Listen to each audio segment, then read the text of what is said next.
дорнод сэргэн мандалд хөгжлийн хөтөлбөр үзүүлж байна. Өнгөрсөн цагт бидний түүх үйлдвэржилт бүтээн байгуулалтын өрнөн их зүтгэлээр илэрнэ. 1990 он хүртэл манай Дорнод аймаг Хүнсгэд аж ахуй хөнгөн үйлдвэрлэлийн салбартаа улсдаа тэргүүлэгч байж улс орнон хөгжүүлэхэд ачааны хүндийг хариуцлагын хамт үйлчилсэн. Хүнсний улам ах боловсруулах, хэвс, ноос угаах, силикат тусганы үйлдвэрүүд манайд л байж Дорнодчууд бид ажилтай, орлоготой, орон суустай сэтгэл хангалуун аж төрдөг байлаа. Гэвч өнгөрсөн 25 жилийн хугацаанд нийгмийн шилжилт хөдөлгөөний шуурганаар бидэнд байсан сайхан бүхэн үндсэндээ үгүй болж ажилгүйдээс үүдэлтэй ядуурл, архиталт газар авч баяр баясгалангаас илүүтэй бухимдалтай амьдрах боллоо. Саяхан бидэнд байсан сайхан үе маань зөвхөн дурсамж болон үлдэж. Гэхдээ бидэнд байсан сайхан болгоно эргүүлж узгах боломж байна.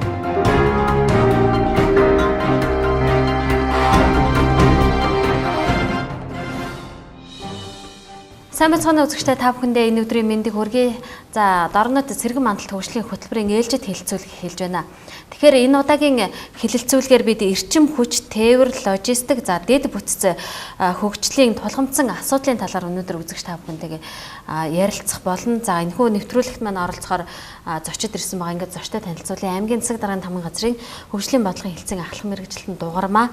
За, мөн аймгийн ерөнхий архитектор Дорж Сүрэн, за Дорнод бүсийн эрчим хүчний систем төрийн өмчт компани, инженерийн албаны ахлах мэргэжилтэн Синг Дорж, за мөн авто тээврийн төвийн дарга за Пүрэв Ачир нар өнөөдрийн хэлэлцүүлэгт урагдаж оролцоод байна. Ингээд бид өнөөдрийнхөө хэлэлцүүлгийг эхлэх гэж байна. За, эхний асуултаа дугармаа мэргэжилтнээс асууя. Тэгэхээр хөгжлийн хөтөлбөрт дэд бүтцийн салбарын хөгжлийг хэрхэн тусгаж байгаа вэ? Энэ талаар эхний мэдээлэл өгөх үү?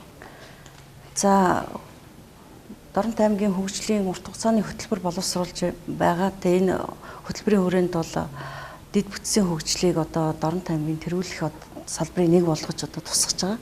Тэгээ энэ тэргүүлэх салбарын хүрээнд бол дэд бүтцийн хөгжлийнхөө одоогийн байгаа давуу тал, нөөц боломжоо ашиглаад энэ дээр одоо эрчим хүч, тээвэр, логистик, дэд бүтцийн сүлжээг хөгжүүлж Дорнод аймгийг Монгол улсын төв мөн одоо хөрш зэрэгэлдээ орнуудтай холбосон улмаар одоо Монгол улсын далайд гарах одоо хамгийн дэд гарц бүхий одоо ийм аймаг болон хөгжүүлэхээр юм зорилт төвшүүлсэн байгаа.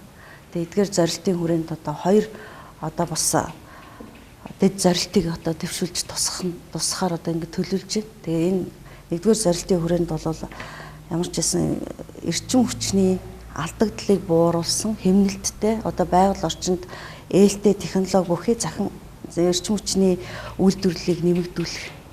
Тэгээ улмаар одоо эрчим хүчийг импортлох гэсэн ийм зорилтыг одоо нэгдүгээр зорилтын хүрээнд дэвшүүлж байгаа. Хоёрдугаар зорилтын хүрээнд бол логистик тээврийг одоо Дорнод аймагт логистик тээврийн төвийг одоо Дорнод аймагт байгуулах энэ зорилтыг дэвшүүлж байгаа. Энэ зорилтын хүрээнд бол одоо Дорнод аймгийн авто замын сүлжээг хөгжүүлэх, төмөр замын сүлжээг, агаарын тээврийг хөгжүүлэх гэсэн одоо логистик тээврийн одоо суур дэд бүтц болохтой энэ дэд бүтцийг хөгжүүлэх талаар энэ зорилтуудыг ингээд төвшүүлсэн байгаа.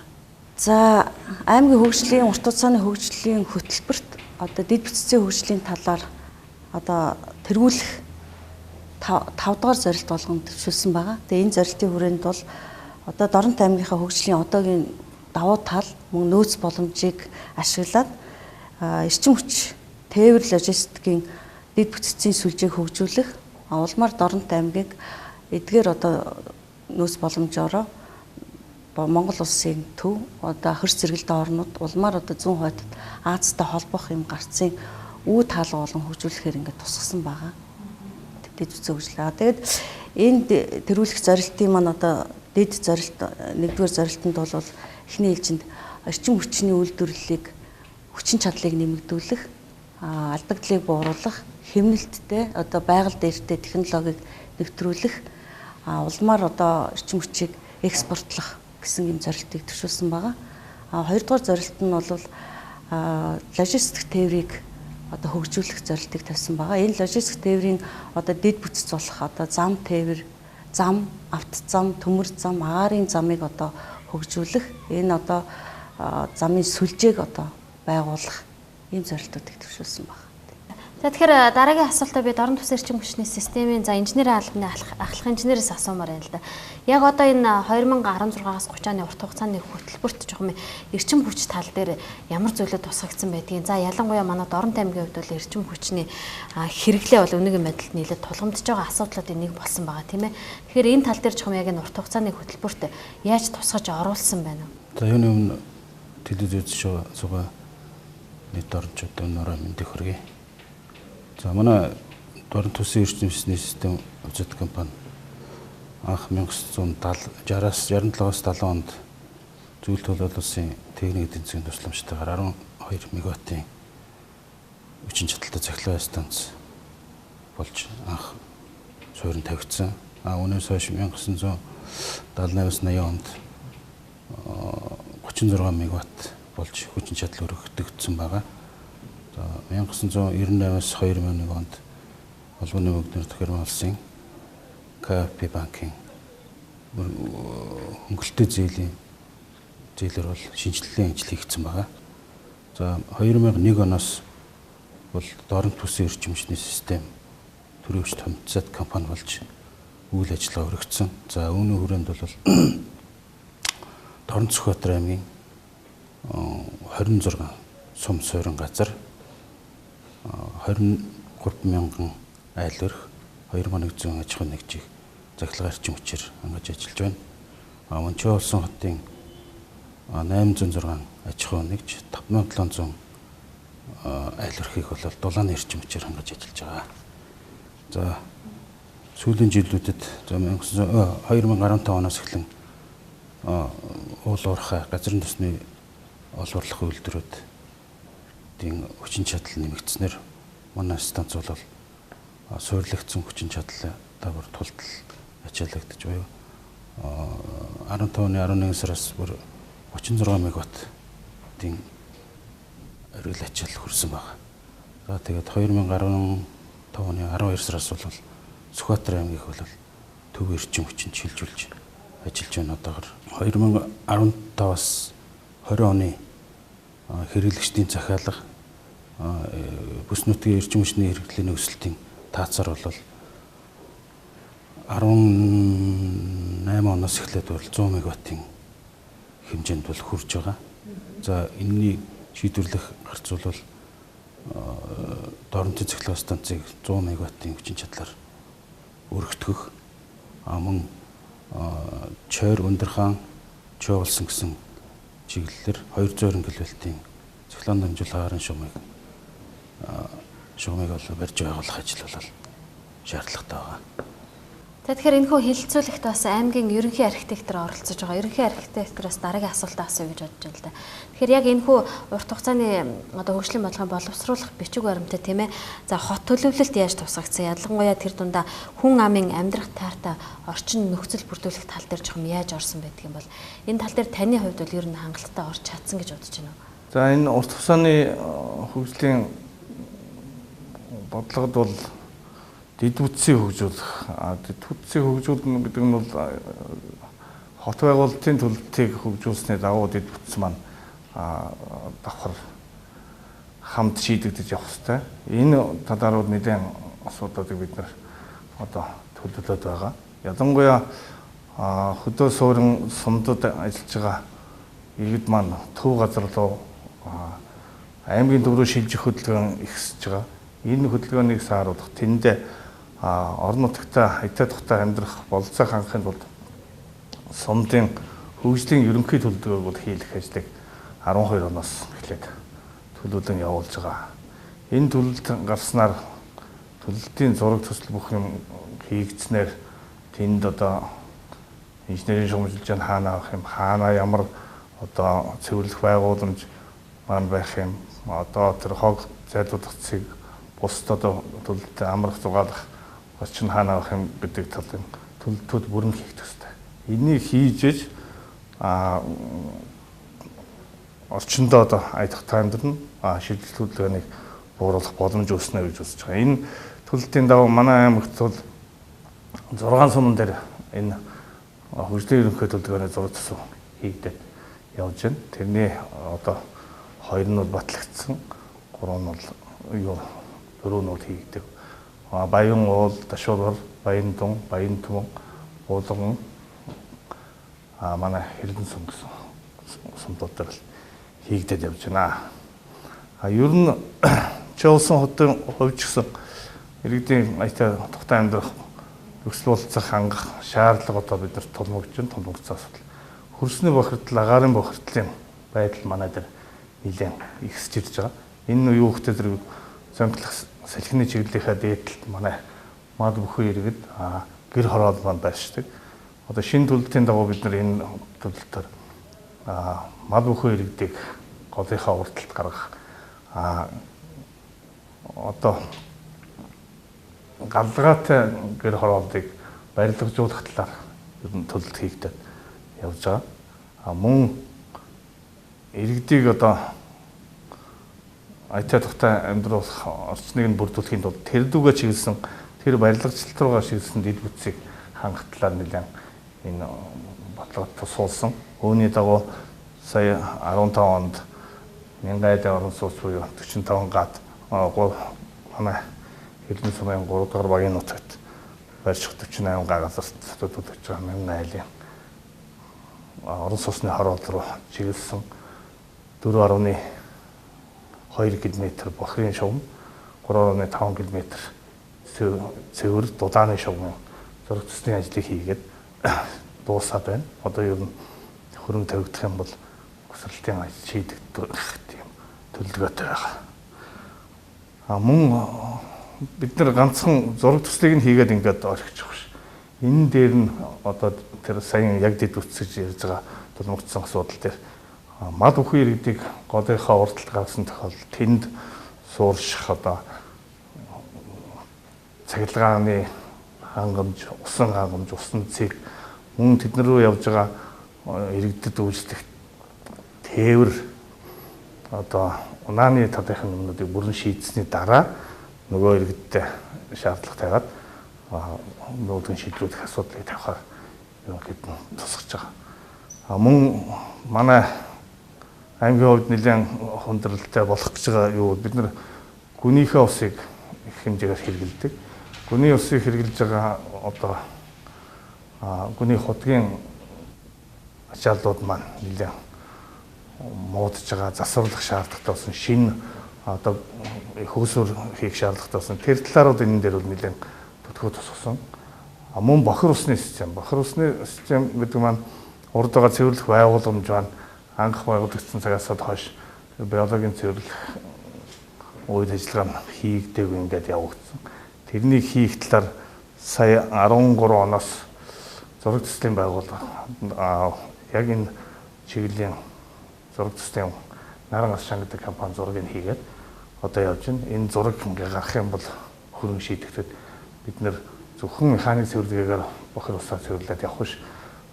Биологийн цэвэрлэгээр цэвэрлээд тодорхой хэмжээгээр одоо юун дээр хэрлэн гол руугаа нийлүүлэх боломжтой хэмжээнд цэвэрлэгдсэн усыг гаргах талаар одоо зураг төслийн хэмжээнд ажлыг хийгээд явж байгаа.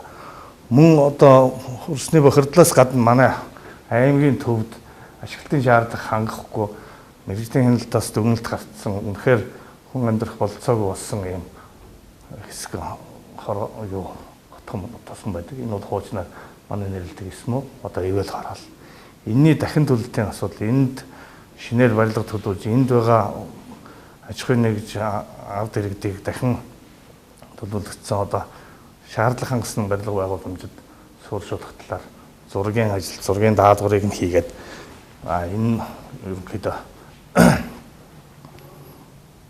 энэ цагт судлалын төлөлтөнд ороод хөрөнгө шийдэгдэх гэдэг ингээд явж байгаа.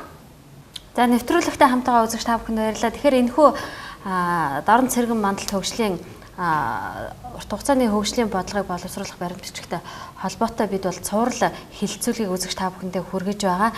Тэгэхээр өнөөдрийн хэлэлцүүлэгт маань за авто тээврийн төвийн дарга Пүрэв Ачаар дарга оролцож байгаамаа. Тэгэхээр яг таны хувьд бол яг энэ баримт бичигтэр бол логистик тээвртэй холбоотой нэг нэр зүйл гарч ирдэг юм л да. Яг энэ логистик тээврийг хөгжүүлэх юм боломж манай аймагт хэрхэн байдаг? Ер нь энэ логистик тээвэр гэж яг юу юм бэ? Энэ тухайн ойлголтыг манай иргэдэд өгөх үү?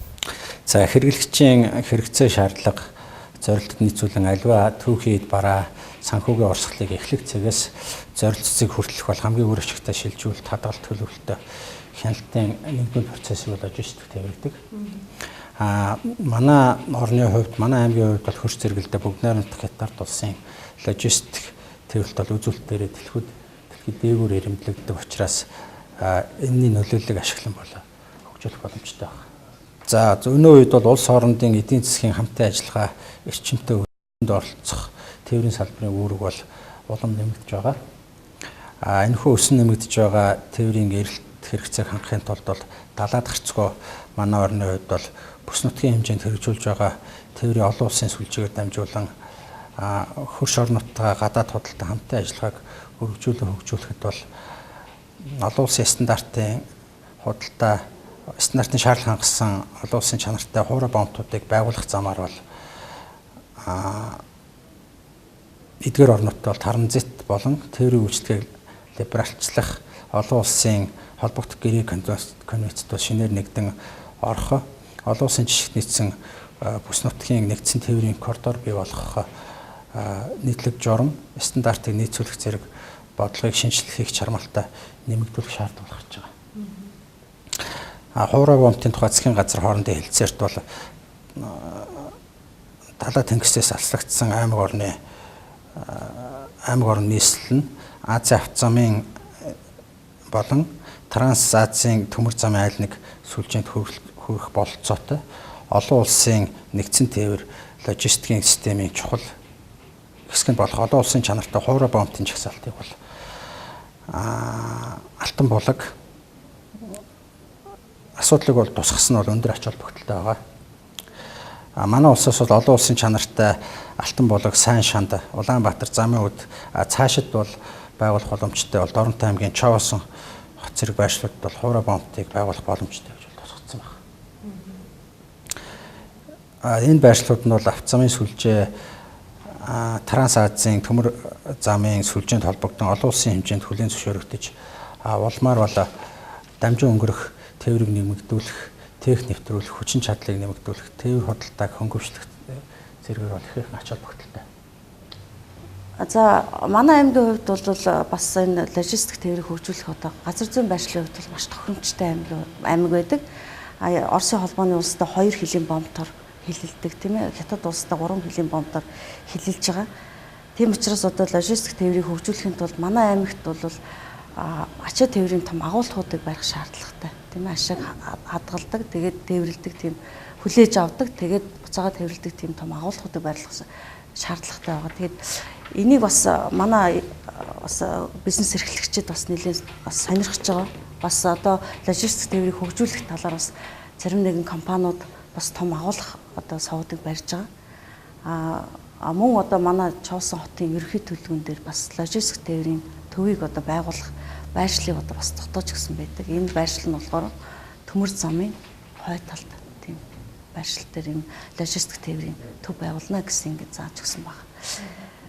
Тэгэхээр логистик тээврийн үйл ажиллагааг эрхлэхийн тулд одоо бас бидэнд бас нэлээд хийх ажлууд байгаа өмнө нь тийм ээ. Энэ бол хамгийн түрүүнд бид нэр автозамыг хөгжүүлэх шаардлагатай. Автозамын сүлжээг хөгжүүлэх шаардлагатай. Тэгэхээр одоо манай автозамын сүлжээ бол сүлжээний өнөөгийн байдал гэх юм бол манай Дорнот аймгийн хэмжээнд автозамаа яриад төвчээ те. Одоо манай Дорнот аймгийн хэмжээнд бол одоо усын чанартай 1433 км автозам байна. Орон нутгийн чанартай 1804 км автозам байна. Тэгээ эдгээр замуудыг сайжруулах, засах, хатуучилтай болгох юм зорилтууд байна. Одоогийн байдлаар бол бид өндөр хаанаас Дорнот аймаг хүртэл Чавсан хот хүртэл 330 км хатуучилтай зам ерөнхийдөө бол бариад дуусж байна тийм ээ. Энэ одоо 2016 онд ашиглалтанд орно гэсэн төлөвлөгөөтэй байгаа. Тэгээд 2015 онд улсын төсвөрөнгөөр бид бас энэ одоо логистик тээврийн үйл ажиллагааг эрхлүүлэх бэлтгэл ажлын хүрээнд гэж бас ярьж болно тийм ээ. Энэ хөлийн бомбуудыг хатуурчлалтай замаар холбох энэ одоо техник эдийн засгийн үндэслэл зураг төсөв боловсруулахын ажлуудыг хийсэн. Тэ одоо ерөнхийдөө бол зураг төсвийн ажил дуусаад одоо яам түлхэлэх жөх шатанда ингэ явж байна. За энэ бол бид Хавирах хөлийн Чоусан хотоос Хавирах хөлийн бомб хүртэл 30 км, Чоусан хотоос Баян хошуу хөлийн бомб хүртэл 340 км, Чоусан хотоос Уйлхан хөлийн бомб хүртэл 270 км ийм хатуурчлалтай замыг барих одоо техник эдийн засгийн үндэслэлийг боловсруулаад зураг төсвийг боловсруулсан байгаа. Одоо энэ бол бас нэлээд чухал агцтай ажил байна. Одоо дараагийн түвшинд бол бид эдгээр замуудыг хамгийн нэгдүгürt бол ойрын хугацаанд Хавирах хөлийн бомб хүртэл хачаа. Манай одоо ачаа тээврийн эргэлт одоо зорчигч тээвэр худалдаа бизнес эрхлэгчдийн одоо хамгийн эрчимтэй одоо явагдаж байгаа зам болох одоо Хавирах хөлийн бомбын замыг хатуурчлалтай болгох ажлыг хэрэгжүүлэхээр ингээд төлөвлөсөн байна. Тийм учраас одоо автозамын сүлжээний хувьд бол юм байна. Аймгийн төв дотор бол бид нар Чоусан хотын автозамын сүлжээг бас тодорхойлж төлөвлөсөн байгаа. Аймгийн төв дотор бол нийтдээ 79 км замын сүлжээ байгаа. Автозамын сүлжээ байгаа. Тэгээ энэ замынхаа одоо 39 км-ийг бас хатуурчлалтай зам болгоцсон байна. Одоо цаашдаа бол бид 40 км замыг одоо хатуурчлалтай болгох юм төлөвлөлт зураг төсвүүд одоо бүгд хийгдсэн байгаа, бэлэн байгаа. Тийм учраас одоо хөрөнгө санхүүгийн асуудал шийдэгдэхээр одоо барих ажил хийгдэх юм байна. Гүүр одоо зам бариа дээр барихаар бас замтай холбогдуулаад бид гүүрээ бас одоо сайжруулах шаардлагатай. Гүүрийн засвар шинжилэл одоо шинээр барих ингээд ажлуудыг хийгдэх шаардлагатай байгаа. Одоо манай аймгийн хувьд гэхэд одоо улсын чанартай төмөр бетон гүүр 6 байдаг юм байна. Модон гүүр гэхэд 18 байдаг юм байна. Энэ дотроос бид орон нутгийн чанартай төмөр бетон гүүр нь 2, модон гүүр нь 11 гэдэг. Ингээд ийм тооллого бүртгэлтэй байдаг. Тэгээд энэтэй холбогдуулаад бас энэ замын ажлын зураг төсөв дотор бас эдгээр гүүрүүдийг бас засах, шинжлэх одоо ажлууд бас ингээд шинээр барих ажлууд ингээд тусагдсан байгаа. Жилдээ нэг удаа бол Монгол улсын автоөрийн төлөөлөгчид бүгд найрамд Хятад улсын Өвөр Монголын өртөө цэцгорны зам харилцаа тээврийн танхимын төлөөлөгчдийн бол уулзалт бол жилдээ нэг удаа болдог. Энэ уулзалтаар бол одоо Монгол улсын Дорнот аймгийн төв Хэрлэн сумаас Хавир гарах шатын бомтоор бүгд найрамд Хятад улсын Өвөр Монголын өртөө цэцгорны хайлар дүүрэх хүртэл бол зорчигчдын тогтмол бус тээврийн маршрут. Мөн Дорнот аймгийн Хэрлэн сумаас Халахгол сум Сүмбэр аршаантын бомтоор дамжин бүгд найрамд Хятад улсын Өвөр Монголын өртөө цэцгорны Хангай аймгийн Аршаан хот Улаан хот хүртэл зорчигчдын тогтмол бус тээврийн маршрут, ачааны байнгын бус тээврийн маршрут. Дорнот аймгийн Халахгол сумбаас Сүмбэр аршаантын бомтоор дамжин бүгд найрамд Хятад улсын Өвөр Монголын өртөө цэцгорны Хангай аймгийн Аршаан хот хүртэл зорчигчдын тогтмол бус, ачааны байнгын бус маршрут. Мөн Дорнот аймгийн төв Хэрлэн сумаас Хавир гарах шатын бомтоор бүгд найрамд Хятад улсын Өвөр Монголын өртөө цэцгорны Манжуур хот хүртэл бол зорчигчдын тогтмол тээврийн маршрутыг эхлэхээр бол тохиролцсон. Үүнийгээ эхлэхийн тулд бол төлөөлөгчд бол замын нөхцөл байдлыг судалж үзээд замын нөхцөл байдал одоо шаардлага хангаж явал одоо эдгээр маршрутыг бол энэ ондоо багтаан эхлэхээр бол тохиролцсон байдаг. За логистик тээврийн бас одоо хөгжлийн бас нэг одоо суур хэсэг нь бол бас төмөр замын сүлжээг хөгжүүлэх бас энэ юу байгаа шаардлагатай байгаа сүлжээг хөгжүүлэх. Манай одоо Монгол улсын төрөөс төмөр замын тээврийн талаарх баримтлах бодлогын баримт бичигт чаа болсон хөөт баруун урт хөөт бичигт хөөт нөмрөг гэсэн энэ чиглэлийн төмөр замын одоо маршрутыг маршрут батлагдсан байдаг.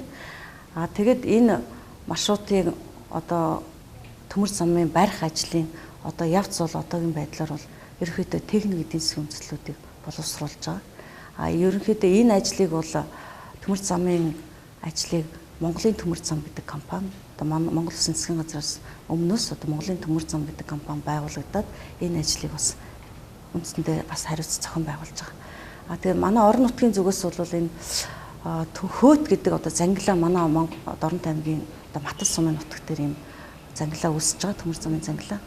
Тэгэхээр энэ зангилаа бол урьдчилсан байдлаар ерөнхийдөө уг нь бол манай Дорнот аймгийн Матас сумын нутаг дээр гарах ёстой байдал одоо Сүхбаатар аймгийн Сүхбаатар сумын нутаг дээр ингээд шилжигдсэн байдлаар ингээд урьдчилсан байдлаар ингээд зураг гарч байгаа. Тэгээ бид орон нутгийн зүгээс бол энэ одоо зангилаг одоо манай хөөт одоо нүрсний сав газар орд газар байгаа учраас энэ одоо хэрэгцээ шаардлаганд Дорнот аймгийн Матас суманд энэ хөөтийн орд газар байна гэд одоо тийм учраас тэр зангилааг одоо хөөт Матас сумын тэр нутаг дээр одоо байгуулах талаар бас нэлээд эрчимтэй ажиллаж байгаа. Техник эдийн засгийн үндэслэл нь бол ерөнхийдөө боловсруулагдж байгаа. Одоо хөөт чав болсон хөөт баруун чиглийн төмөр замын дараасын техник эдийн засгийн үндэслэлийг Японы бус зүтгүүд тусламжийн хүрээнд одоо хийгдсэн. Хөөтөөс нөмөрг орох төмөр замын техник эдийн засгийн үндэслэлийг бүгд найрамд хаттаар тулсан Хянган аймгийн Шилийн гол аймаг гэсэн Шилийн гол жилийн мужтай ингээд хамтарсан хэлцээрийн даваа ингээд хийгдэж байгаа. Төмөр замын одоо тээврийг одоо яагаад төмөр замын энэ тараасыг барих шаардлагатай вэ? Одоо яг манай аймгийн нутаг төвсгөр дээгүүр одоо өнгөрүүлэх ийм хийх одоо ямар одоо шаардлага нөхцөл шаардлага нь байгаа юм бэ гэхээр нэгдүгürt бол манай Дорнот аймагт бол маш их одоо ашигт малтмын орд гарууд нөөц орд газрууд их байна. Энэ одоо уул уурхайн бүтээгдэхүүнийг тээвэрлэх нэг шаардлагатай. Хоёрдугаарт бол Таранс Симбэрийн төмөр зам гэж ярьж байгаа тийм. Тэнд одоо орж байгаа төмөр замын ачааллыг одоо хуваахын тулд манай аймгаар зөөх юм бол араа одоо дөтт замыг төмөр замын араа дөтт зам араа богино зам үүсэж байгаа. Тийм учраас манай Дорнот аймгийн нутаг дээгүүр дамжиж энэ баригдсан төмөр зам бол ийм эдийн засгийн үр ашигтай энэ зам болно гэд бид хөгжлийнхөө одоо энэ хөтөлбөртөө бас ингэж тусгасан байна. За баярлалаа үзэгчдээ ингээд өнөөдрийн хэлэлцүүлгийн маань энэ удаагийн дугаар өгөр өндөрлөж байна. Тэгэхээр манай өнөөдрийн нэвтрүүлгийн зочноор за аймгийн засаг даргын тамгын газрын хөгжлийн бодлогын хэлтсийн ахлах мэргэжилтэн дугармаа. За аймгийн ерөнхий архитектор Дорж Сүрэн, Дорнот бүрсэн эрчим хүчний систем төрийн өмчтөг компани, за инженерийн албаны ахлах инженер Сэнгид Дорж авто тээврийн төвийн дарга бүрэн очсноор оролцлоо.